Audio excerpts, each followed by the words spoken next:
Okay, I do hope this works. I think it does.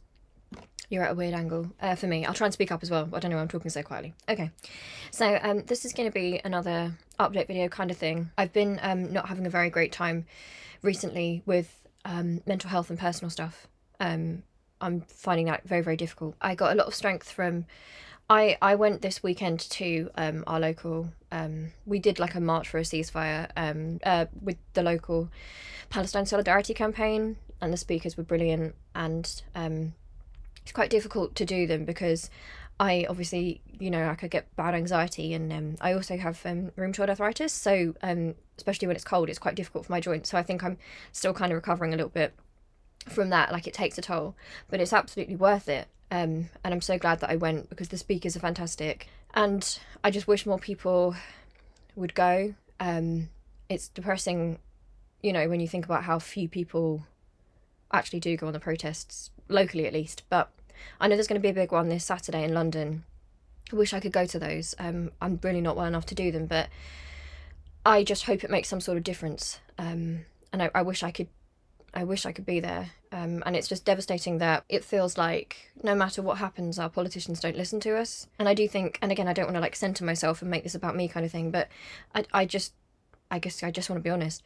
I do feel like incredibly disturbed, and I don't think I've ever seen in my lifetime. I don't think I've ever seen images like I've seen coming out of Gaza so consistently in my lifetime, and I think it is taking a toll. I think some of the things I've seen are so awful that they don't even seem like real. Like your mind kind of wants it to not be real so badly, but it's awful and just terrifying. And I think it's not even just the horror of the deaths and what you see, especially to children. I've got tissues in case I get upset in this video, but I think to see especially the videos with children, I can't, like, I find it extremely difficult to see something like that and then just like go about your day kind of thing, and then in your nightmares it comes up as well. And it's not even just the horrible deaths, it's the fact that so many people excuse it and so many people justify it and have such hatred that they've dehumanized even small children. It's bad enough to dehumanize the adults, but to dehumanize those small children, I think it's broken something in me. I think... Oh, I've just got to go get the door. I'll be back in a second. Sorry about that. I'm back, obviously. But I think it's broken something in me that has never quite been broken before. Because, for example, like, when you hear about tragedies, like, for example, at school, I mean, you don't get taught about things like the Nakba and stuff like that. But you would study World War II, and you would study the Holocaust. And for me, like, the evil of that, again, it's like... when you hear about what happened and how it happened, it's like something out of a real nightmare. And you always ask yourself, don't you, like, well, I did. And I don't mean that adults dying is ever okay, but how could any human being in a situation like that, when it came to a child, if you see a child, a frightened child, how is the instinct of the majority of adults in the world not to protect the frightened child? And I think, you know, for example, in the Holocaust, like, the reason I'm saying Holocaust is because it's one of the big, you know, it was a massive genocide that we got taught about. You know, they didn't teach us at school, they didn't want to teach us about horrible, awful catastrophes that happened, for example, British Empire catastrophes and stuff, because they don't want us thinking about that, but they did teach us about the Holocaust. And again, they taught us about that not because obviously we were on the right side in terms of we were against Hitler, obviously. But really, I think a big reason of why they teach about it is because they like the whole British victory narrative. And, you know, we didn't do what we did in that war for Jewish people. You know, I've said this before, but, you know, there's so much anti-Semitism in the lead up to the Second World War all through Europe for thousands of years. And we had a lot of that here as well. And again, when Jewish people were desperately saying, like, please help us, we're going to die, they're going to kill us, you know, we didn't take nearly enough people. And again, it was the usual politics, like, oh, we're too full, or oh, I don't really know about that. And, you know, that is part of the history. Sorry to like go off on a tangent, but if you see, actually, let's bring it to something more, something that's happened recently. So I followed the Auschwitz Memorial account on Twitter. So we have Israeli family members and Jewish family members through my granddad and his line.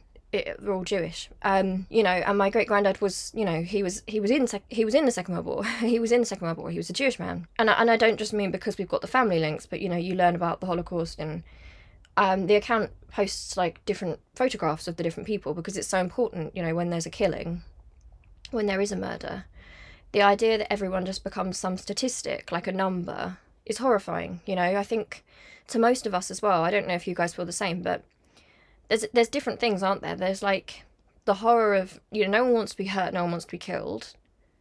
But also, like, what about your memory? You know, like it's something wicked to take somebody's memory away. You know, it's like to erase them like they were never there. And they were just a number and they're just nothing. So they post pictures of different people, like so many different people, and often kids. And you see these little pictures of these little children and you think, how on earth did any grown adult there whatsoever, how could they do that? How could they possibly do that? Like, as part of a system, right? It wasn't even just like a one-off, like, you know, not to say that it's all right to have like a one-off murder, but this was a system of murder. This was an ideology of murder. And children, and I could never understand it. And I thought about it so much. I could not possibly understand it. Because I thought that the majority of adults, if they saw a child that was in danger, like crying or injured or something, I thought the majority of adults would comfort the child, try to make the child safe. Because that's what you do, right? As an adult. That's what you do as an adult in the world when there are children in the world. Anyway, so the Auschwitz Memorial put out a statement which was just unbelievable and just heartbreaking, and basically putting conditions on genocide. Like, it's okay if. And that was horrifying. And the thing I keep thinking about is I'm seeing these videos of children and I know other people are seeing them. I know some people will say it's just acting, but I think they know it's not. The people saying it's just acting are just full out, like, I don't know if evil's the right word, because I feel like it's too easy to just dismiss people who are awful people as evil, like it excuses them even, but when it's a series of choices they make. But I don't think,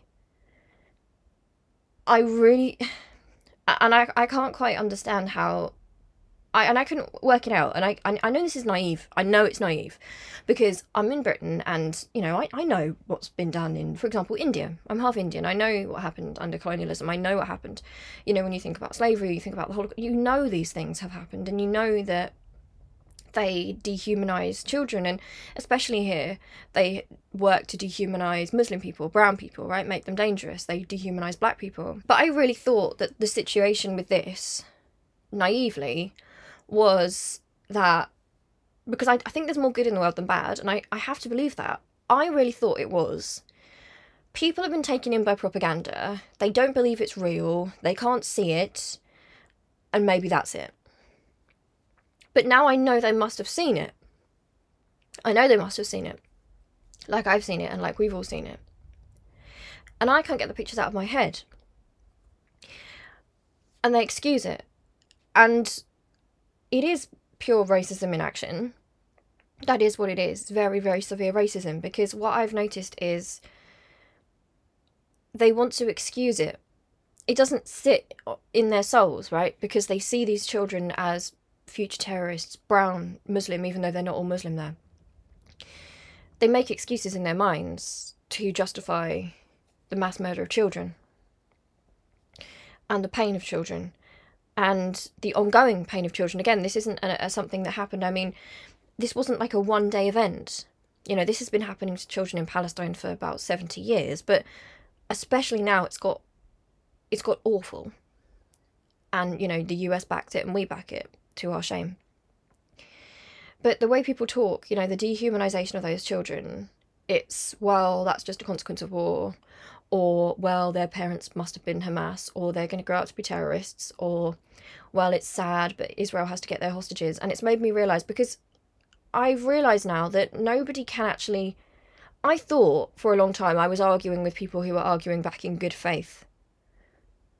I thought when they were talking about the hostages, you know, in my mind I was thinking, that doesn't make sense, because that's not a way to get the hostages back, and Netanyahu's denied doing any sort of deal, and also he's bombing where the hostages are, and we're hearing the hostages are dying. I wanted it to be good faith, right? So I thought, okay, well that's something we can talk about, right? We can come to some sort of, okay, hostages back. Right, let's see how we can do this safely. But then these people were against a ceasefire. Then these people were pro-bombing where the hostages are and were. And now the hostages are being used as a justification for the slaughter of children. And whenever they slaughter these children, people need only to be offered the flimsiest pretext. It's not even a real pretext, but just something they can use as an excuse to get on board with the murder of children. And I've seen people using the flimsiest arguments to excuse something which is one of the most awful things I've ever seen. And I won't say on here what I've seen, but those images are things that I never thought I'd see in my life. And they're things that will haunt me forever now. And thinking as well, this isn't a past event. It's not seeing a historical event and thinking how awful it was. It's knowing that right now it's happening. Like every 10 minutes a child dies in Gaza. It's knowing that this is happening, that there are children stuck under the rubble, that they're being starved out. There's rain and they haven't got like shelter. They haven't got shelter from the rain. They're traumatized. They're traumatized, they're dirty, they're covered in, like, you know, they've been under buildings, they're running out of clean drinking water. So it's not even just the fear of being bombed, and many of them have lost limbs. Many of them have had to be operated on with... The doctors are doing an incredible job, but they don't have enough resources, you know. So it's going to be extremely traumatic anyway. They're going to be people who've lost family members. There's not enough food, there's nowhere to go to, there's nowhere to be safe, there's no shelter. Where they're told to go, they're bombed. There are probably people they know under the rubble. And the children are now getting sick. They're now getting sick, so they're already injured. They're already, you know, you see them with their bandages on them, and you see them in pain, right? And they don't have access to all these, like, painkillers and stuff like we have here, because they're in a siege situation. And even before this, Israel was able to control what went in and what went out. So now they just have no control over it. Like, the people in Gaza have no control. And these children are cold, terrified, traumatized, hungry, thirsty, becoming ill, dying of not just their wounds, but infections of their wounds. And these are small children. These are small children. And I don't say that to make it that it's okay that adults get hurt. But what I can't get past is that people could ever excuse that happening to the children. Not that it's okay to excuse it happening to adults, but I really thought that most human beings had a switch somewhere in their mind where no matter what you think of anybody, right? A child who is traumatized and injured and terrified, I thought the majority of adults, their instinct would be to shield the child, to try and help the child. And to realise here how wrong I've been about... And I talk about racism a lot on this channel. You know, I talk about the Meghan and Harry thing, the background, Islamophobia, anti-blackness, all those things. But to realise that it is so bad... I was so naive because I knew it was awful, I knew it was really bad, but I still really thought in my mind, but surely if people were faced with children in a situation like that, most people would at least say, well, not the kids, not the children. I would have thought that even people with the most evil ideologies in this world I thought, still, if they saw the reality of that happening to a child, they'd say, no, not to the child, not that child. And I'm not seeing that. I don't know, my whole worldview has been changed over these past few weeks. And in some ways I was naive, but also, you know, I'm a Christian. I do believe there's more good in the world than bad. I believe that people all have the access to compassion. I believe in forgiveness. I believe in all of those things. But to witness the inhumanity of people that we've been living among, the people who lead us, who are our politicians, I don't have the words for it. You know, it's gone beyond anything I ever thought imaginable. They're making excuses for these children being hurt, and they don't want to stop the children getting hurt. Grown adults can't imagine it's their own children or children they know, and it shouldn't have to be, oh, imagine it was a child you know. But these are people with their own kids. They must have children around them. Children aren't... And again, I'm not saying this to be like, oh, the adults are guilty. I'm not making that argument at all. Nobody should be going through it. It's wrong. It's a complete abuse of human rights, of human dignity. It's disgusting. It's ethnic cleansing. I believe it's attempted genocide. It's a second Nakba. But the reason I'm making the child argument not because, you know, I think the adult lives aren't important, but because it's a whole other level, isn't it? Like, these are children. The arguments that they're making. Oh, Hamas is here, Hamas is there, Hamas is doing this. The children aren't Hamas. And the Hamas argument, anyway, I'll make another video on this. I get very angry when everyone says condemn Hamas, but they won't condemn what Israel's doing, which is currently ethnic cleansing, and which has been a lot of awful human rights abuses over many years towards the people of Palestine, right? In Gaza, West Bank. You know, people they use Hamas now as that word, which means ultimate evil, barbarian, which is so evil that infecting everything. I've seen, like, propaganda which looks like Nazi propaganda, you know, with them like cockroaches and stuff under the cities. And even that, for me, is skewed because, you know, there's no doubt that killing innocent people is always wrong and awful. It's support, like, there's no excuse to kill innocent people ever, especially not children,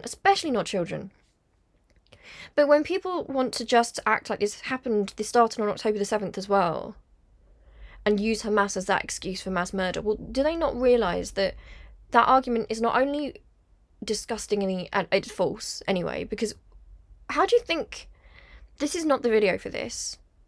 But if you want to resolve a situation and you want peace for all the people, right, what you don't do is you don't pretend that the attack happened out of absolutely nowhere. And I'm not saying there's justification for killing innocent people, but it's like, we have a really, really big situation.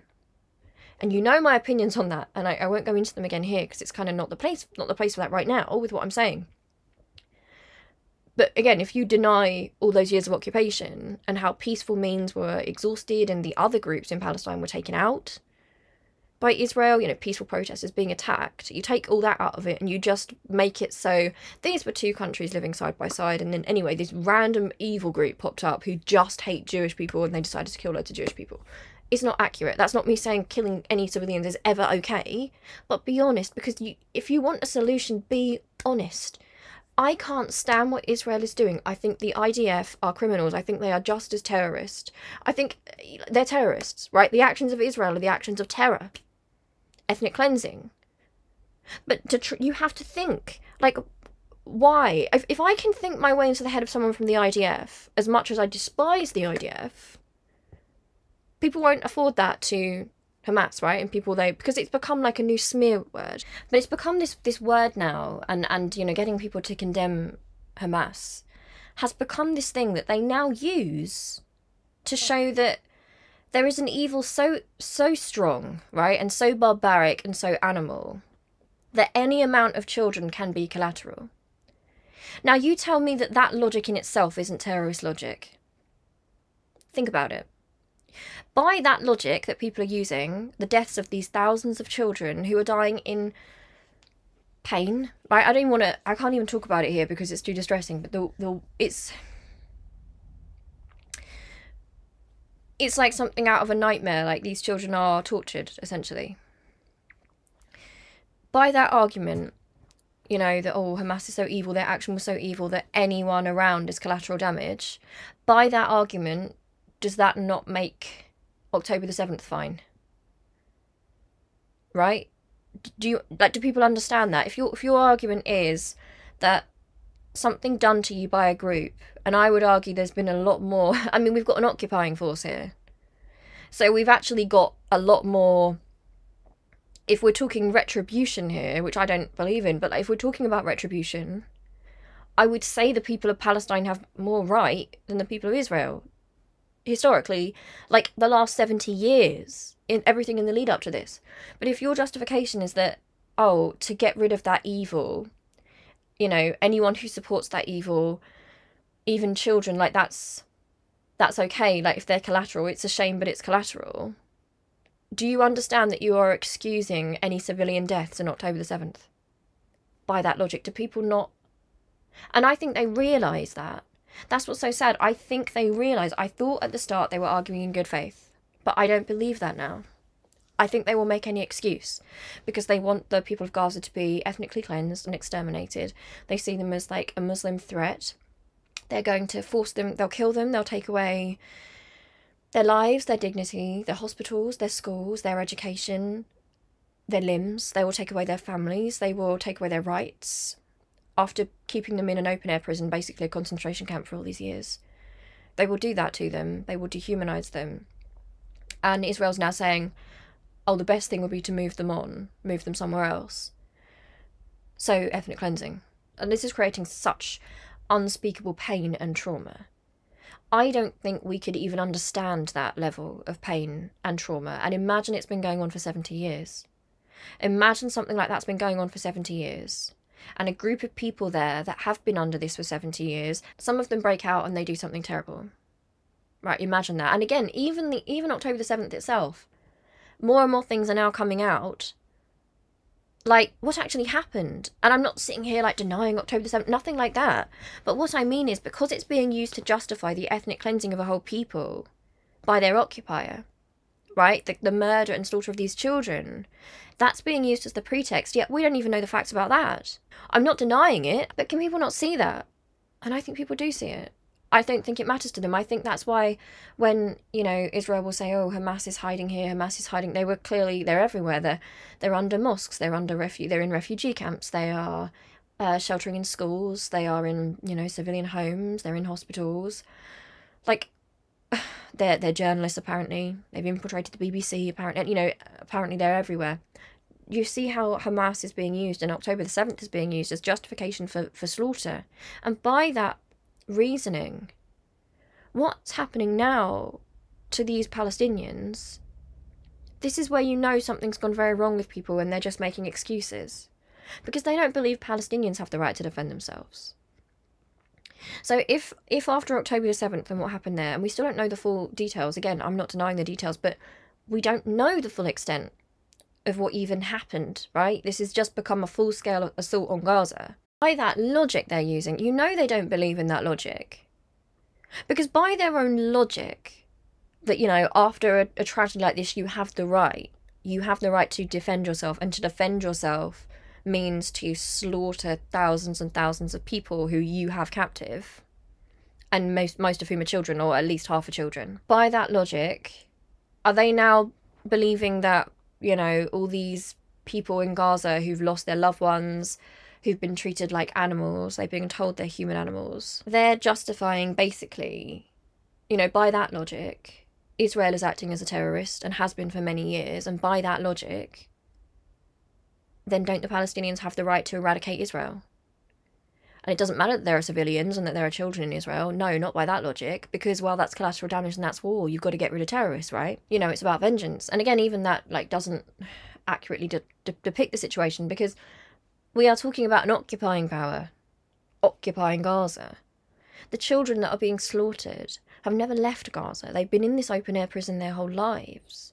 They will have, you know, family members who have been displaced from other parts of Palestine, which is now Israel, right? They'll have seen that regularly. That violence is normal to them.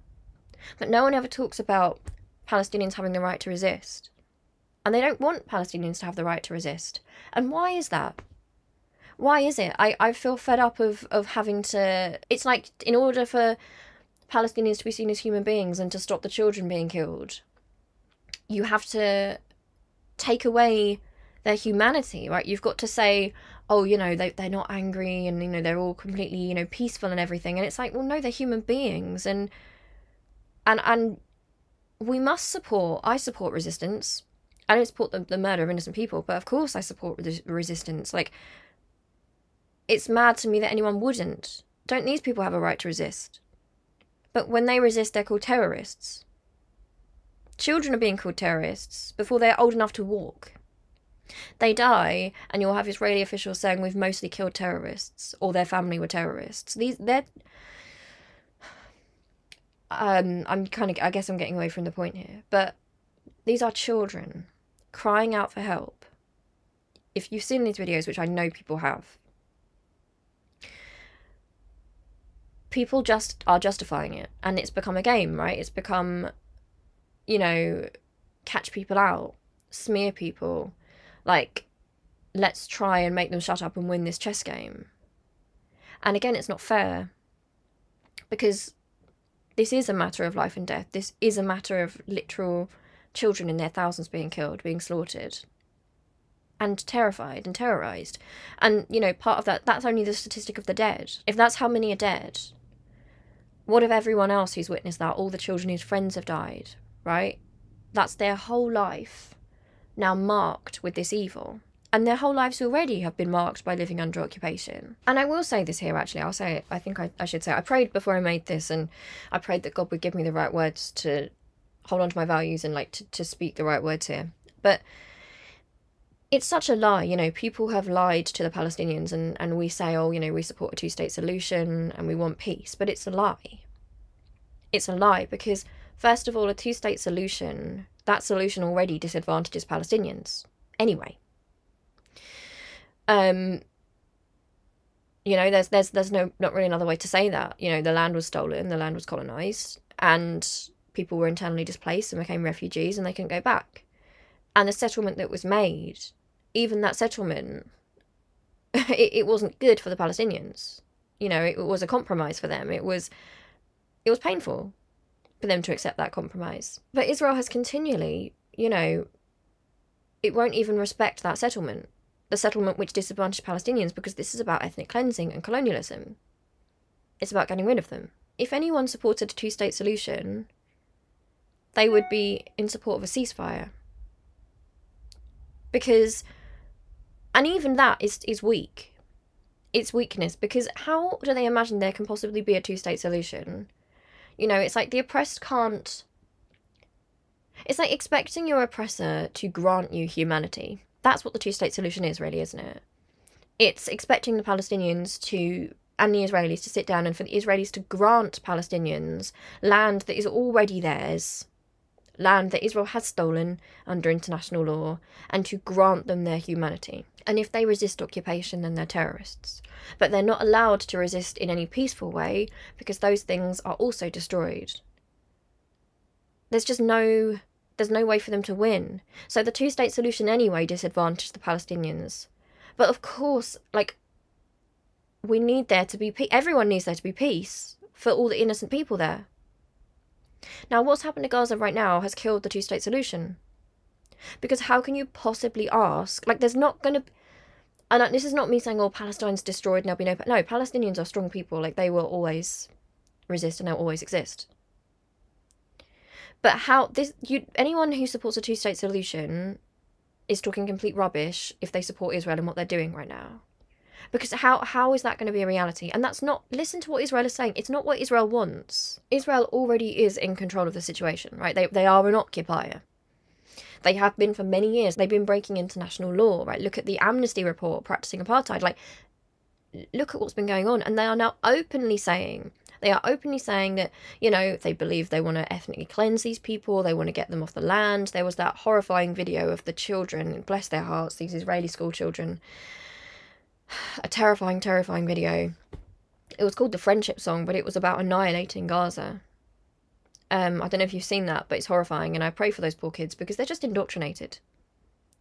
You know, they are being raised in hate. It looked like a Hitler Youth style thing. It was horrible, and these are just little kids, and I hope that they'll be all right. I did feel for them, but also, like, to weaponize children in that way while you're slaughtering other children, you know, to get other children to sing, it's just, the whole thing is awful. But Israel is openly saying, it is openly making it clear, and it has been for many years because it's been breaking international law.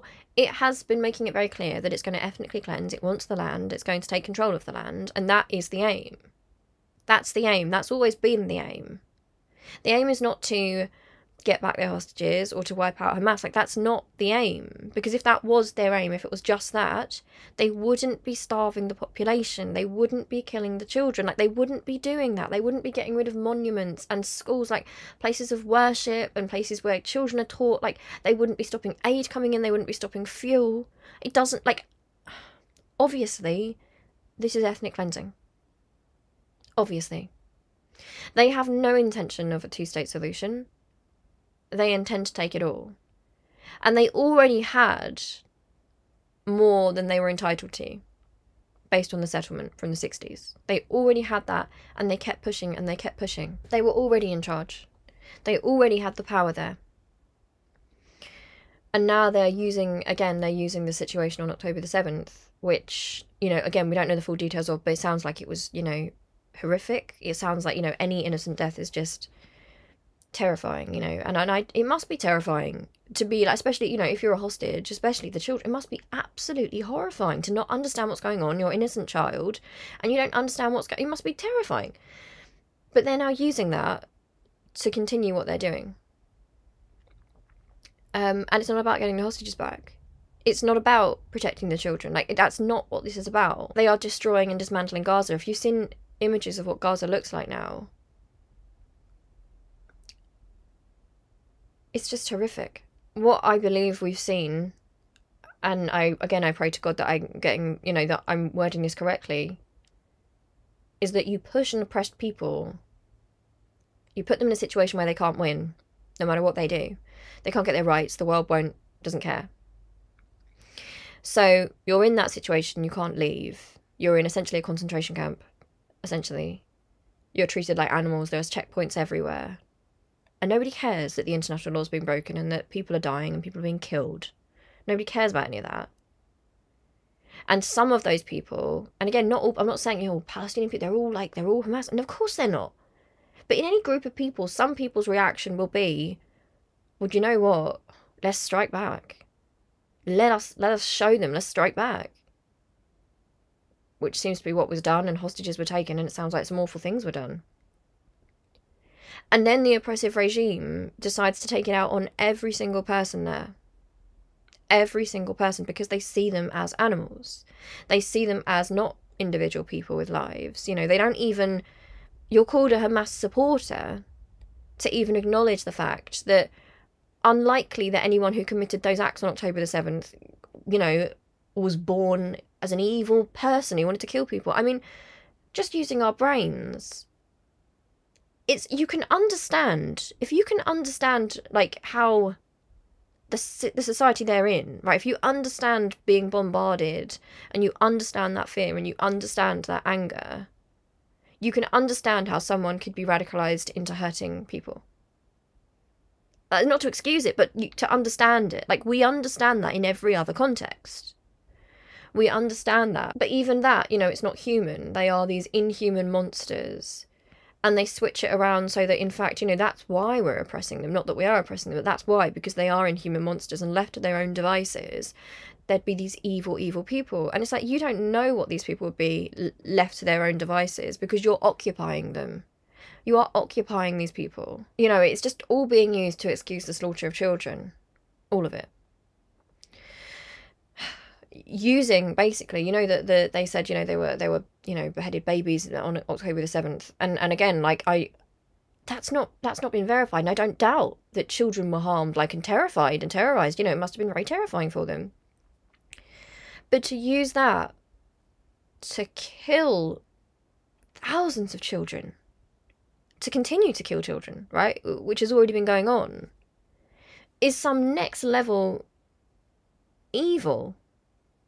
Because if your anger is that innocent children were hurt, then how can any human being justify more innocent children being hurt? I can't understand how grown adults can justify that.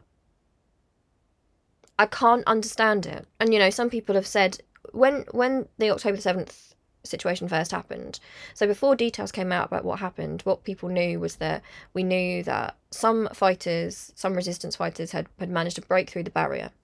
They'd come through the barrier and they'd managed to hold some various places.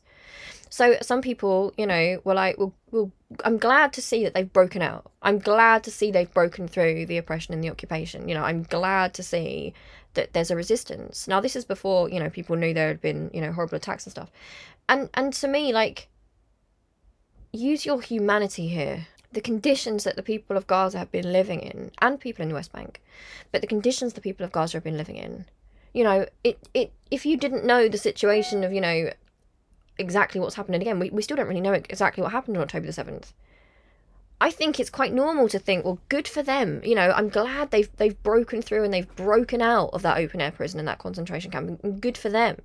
It doesn't mean that you want anyone to be hurt or anything like that, you know. But I'm seeing a lot of people told, oh, I see that you want innocent people died because you were happy that they managed to break through the barrier. Well, no.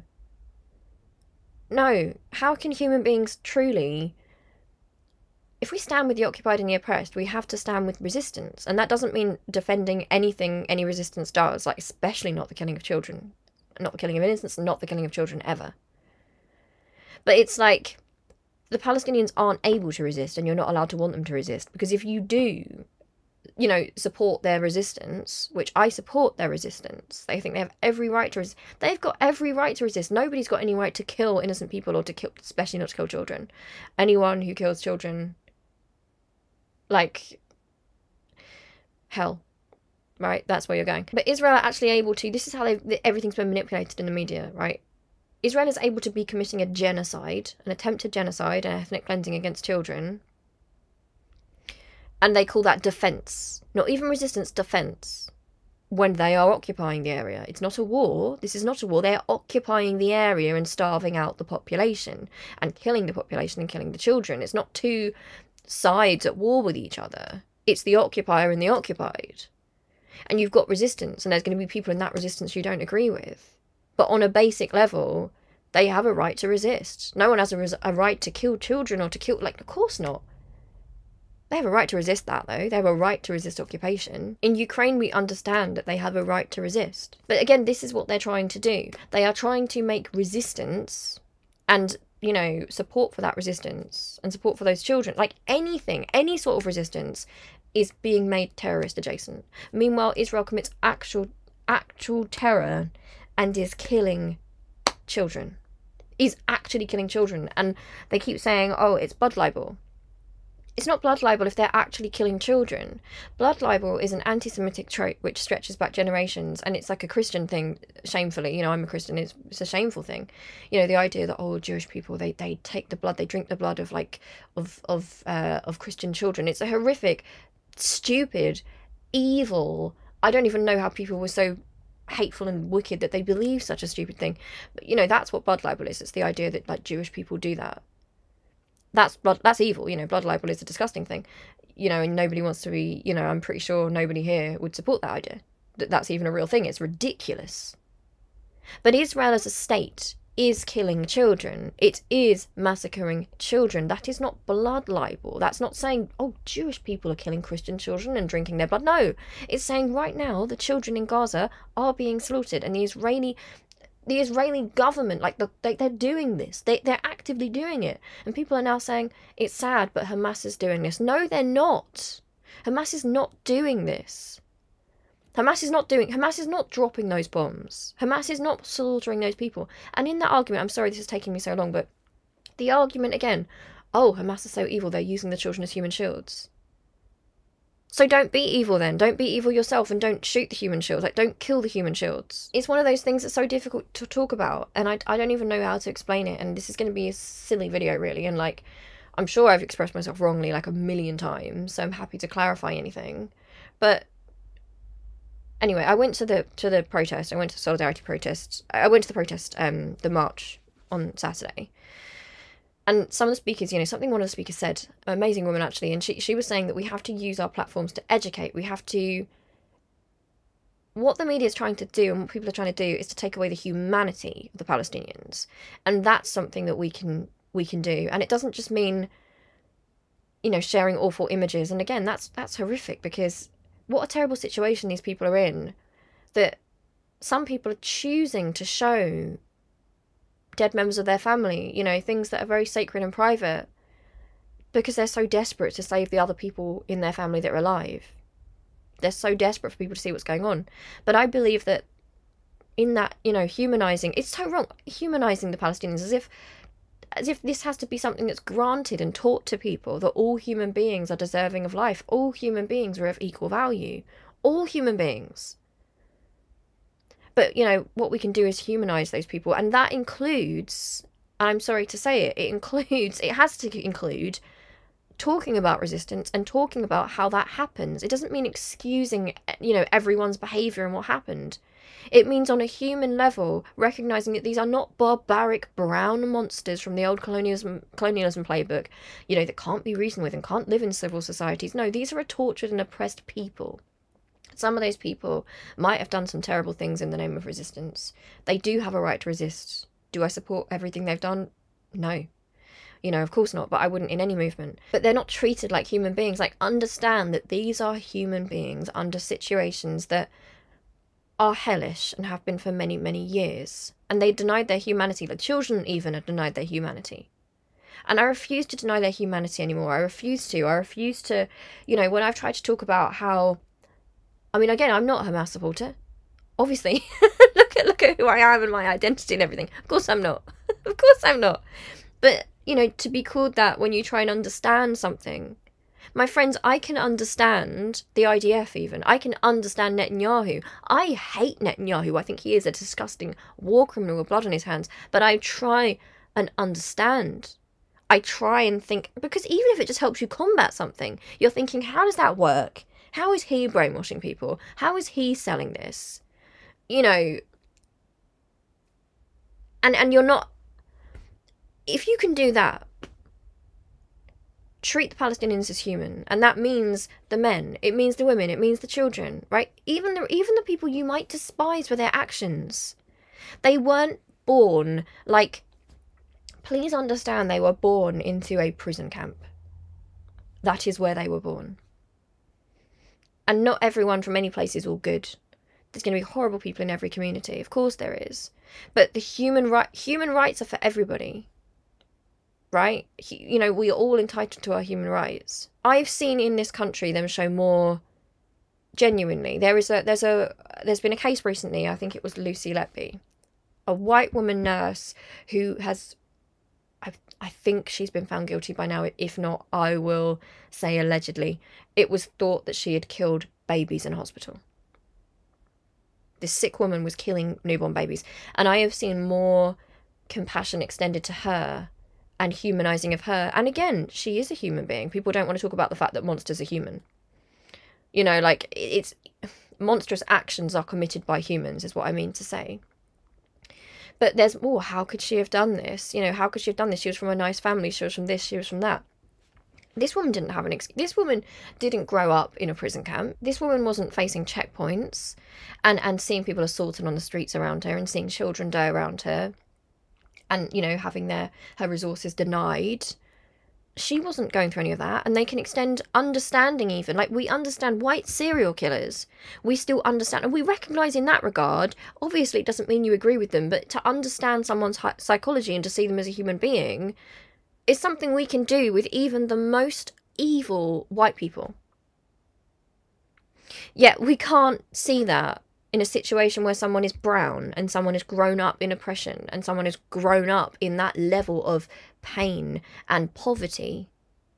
right? And again, only you know, different people in any place will react in different ways. We all will. Like, you'll know that in your own family. Imagine something like that happened to your family. You're going to have, even in your own family setup, different members of your family are going to react differently. That's just humanity, right? People are going to go different ways. It's going to do different things to people. We can understand that when we look at fiction. You know, like, you get an anti-hero, you get a villain, but we'll still understand, how did a villain become a villain? Like, what was the situation? And we do this with white characters and white people and, like, white murderers. But when you're talking about people who've been oppressed all this time, you know, for so long, all that pain, they just make them barbaric monsters that came out of nowhere and are so barbaric that all of them have to die and the children are going to grow into this. It's wicked, and it is racism. That's not me excusing any horrible acts that happen, but they're denied actual humanity, the fact that these were kids, right? And they're not thinking about, what did the kids see? What did the kids grow up within? What might make someone go down that path? And that's not excusing it, but the understanding is just not... I don't know. I hope I'm expressing this right, but I just desperately, desperately want everyone to be all right and for there to be peace, especially the children. I mean this, Palestinian children, Israeli children. My heart breaks for those Israeli children in that video, because they're being indoctrinated, right? They're being indoctrinated into hate. Those little kids think that they are doing a nice thing. It's a nice opportunity for them to show love for their country. They're told it's a friendship song, and they believe it. They're children. Of course they believe. They're just little kids. And I was glad to see when that came out that people were showing that empathy and understanding with those children, because they're totally... Bless their hearts. They're just... They don't understand. They're just children. And yet people are able to dehumanize Palestinian children to such a degree. There's no hope for them. They're terrorists. I don't know. Thank you for watching this, and I truly, truly, truly, I want all innocent people, like, I just want everything to be alright in the world, and that sounds stupid and, like, ridiculous, but that's what I truly want, especially for children. And I don't think I'm ever going to come back from what I've witnessed in the dehumanization of Palestinian children. That the murder of Israeli children, which I'm not denying happened, but again, we don't know all the details of, is being used as a justification to kill Palestinian children. Remember Netanyahu's comments about the children of light versus the children of darkness. All children are children of light. Like, do you understand that every single child is an innocent being? Every single child is. You know, like... Yeah, I'm gonna go, but thank you for watching this. Attend your protest if you can.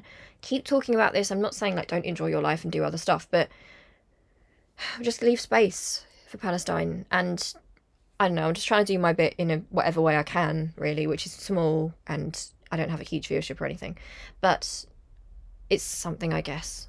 I don't know. But thank you for watching this.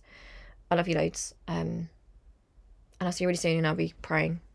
Okay, love you. Bye.